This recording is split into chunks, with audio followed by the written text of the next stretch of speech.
private securities transaction.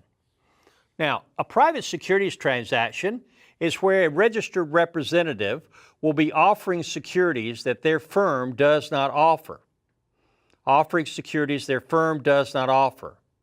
Before engaging in the private securities transaction, also known as selling away, the registered rep must give their firm prior written notice. Now, no approval is needed if compensation is not paid, but firms may restrict activity.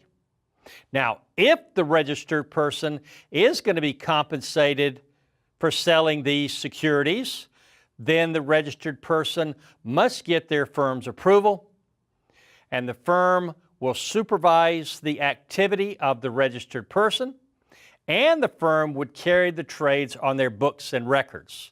Take a look at an example of this. I'm a registered rep with a broker-dealer. I've got a friend who has decided to open a restaurant in our community, and my friend needs to raise capital. He's decided to sell stock in his restaurant, and he's asked me to help him sell that stock.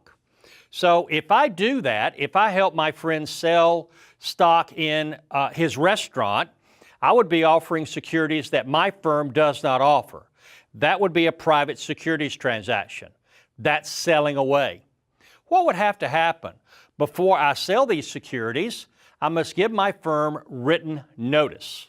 Now, do I have to get my firm's approval? If I'm not going to be compensated on the sale of these securities, I do not need my firm's approval.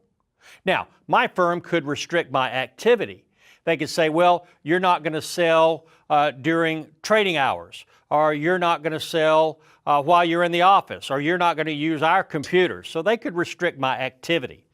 But as long as I'm not being compensated, I don't need their approval. Now, if I'm going to be compensated, so my friend tells me, if you help me, I'll pay you.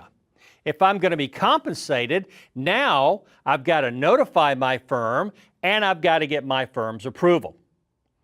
And if my firm approves this activity, they are agreeing to supervise my transactions, and they'll carry the trades on their books and records, on their blotters and ledgers. So my firm basically has agreed to offer these securities.